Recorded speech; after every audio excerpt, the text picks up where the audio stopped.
Telugu digital media network లో political కేటగిరీలో number 1 కేవలం 72 గంటల్లో 1,50,00,000 వ్యూస్ పైగా పాపులర్ టీవీ నెట్వర్క్. తెలంగాణలో అధికారంలోకి వచ్చిన కాంగ్రెస్ పార్టీ ఈ నెల 9వ తేదీ నుంచి మహాలక్ష్మి పథకం పేరుతో ఆర్టీసీ బస్సుల్లో ఉచిత ప్రయాణం సౌకర్యం అందుబాటులోకి తెచ్చింది. కొద్ది రోజుల వరకు మహిళలు, కాలేజ్, స్కూల్ విద్యార్థులకు ఈ సౌకర్యం కల్పించింది.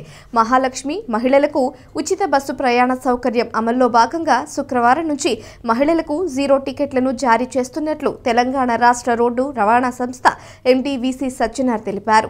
ప్రతి ప్రయాణికురాలు విధిగా జీరో టికెట్ను తీసుకుని సంస్థకు సహకరించాలని ఆయన కోరారు. మహిళలకు జీరో టికెట్ల జారీపై క్షేత్రస్థాయి అధికారులతో టీఎస్ఆర్టీసీ ఎండీ వర్చువల్ గా సమావేశాన్ని నిర్వహించారు. కాగా ప్రభుత్వం ఇటీవల ప్రవేశపెట్టిన మహాలక్ష్మి మహిళలకు ఉచిత బస్ ప్రయాణ సౌకర్యానికి మహిళల నుంచి మంచి స్పందన వస్తోంది. ఎలాంటి ఫిర్యాదులు రాకుండా ప్రశాంతంగా ఈ పథకం అమలవుతోంది. మహిళలకు ఉచిత బస్సు ప్రయాణ సౌకర్య పథకాన్ని మరింత సమర్థవంతంగా అమలు చేసేందుకు సాఫ్ట్వేర్ ను సంస్థ అప్డేట్ చేసింది. ఆ సాఫ్ట్వేర్ ను టీమ్ మెషిన్లలో ఇన్స్టాల్ చేయడం జరుగుతోంది.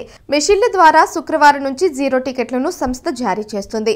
మహిళా ప్రయాణికులకు తమ వెంట ఆధార్, ఓటర్ తదితర గుర్తింపు కార్డులను తెచ్చుకోవాలని సూచించారు.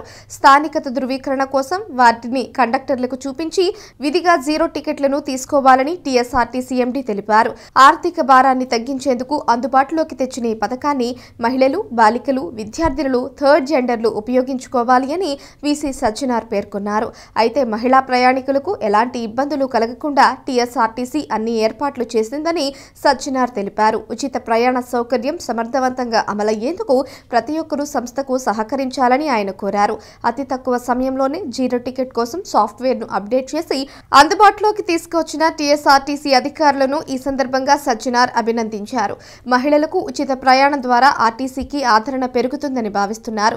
రోజు 40 లక్షల వరకు మహిళలు ఉచితంగా ప్రయాణాలు చేశారు. గుర్తింపు కార్డులను పరిశీలిస్తే ఈ సంఖ్య తగ్గుతుందని, జీరో టికెట్ ఇవ్వడం ద్వారా ఖచ్చితమైన గణాంకాలు అందుబాటులోకి వస్తాయని అధికారులు చెబుతున్నారు.